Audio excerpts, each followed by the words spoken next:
Hello, I'm Bradley Hanna, here joined with Rhett Terrell, and welcome to the EOTA podcast.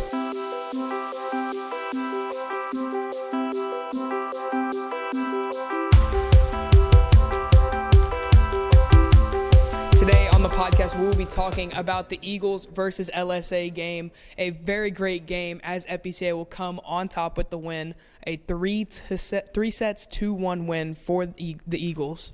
Very dominant win for the Eagles on Thursday. They were able to take it 3-1, as Rhett just said, and they lost the last one 3-0 on October 1st. Very big win. We had some nice aces, as we saw from Daniela Ramirez. She had 4 on the day. Yeah, true that. Daniela Ramirez had a great game also with 16 digs on the night. And, big part of that game, like you said, LSA won that first game 3-0.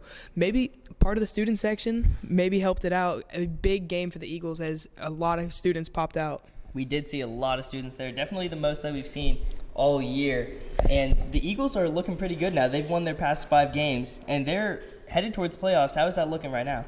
Looking pretty good. They're 8-0 in district play, as we know, on a 5-game winning streak as district started probably late September, and they've been on a tear since then. They really have. And we saw the Musgrove sisters for LSA came up short. They had a big day, though, with the two of them combining for 31 kills. Yeah, they were doing great all night, and tough for the Eagles to stop them as well. Who had a big part in stopping that was Bailey Miner. She had a good amount of blocks in that game and did a great job keeping them from getting even more.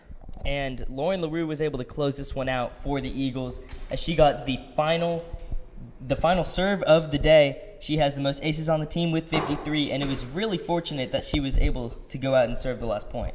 Ruth Ocelli also with a monster night. She led the team with 11 kills on that night, and she does lead the team with 252. Yes, Ruth Ocelli has been a monster on the court, being able to rack up the most kills on the team. Bailey Miner has the most kills per set, but with her injury, Ruth Ocelli has been able to step up and fill in for her position. Speaking of injuries, one of the big players for the Eagles, Tanner Tell, was out in that last game. Something with her knee, I believe, as she was unable to play in that big game against LSA. It didn't matter in the end as the Eagles took the victory 3-1. Looking at the playoffs now, as we know the Eagles lost to LSA in the semis last season. Do you think that things are going to change this year?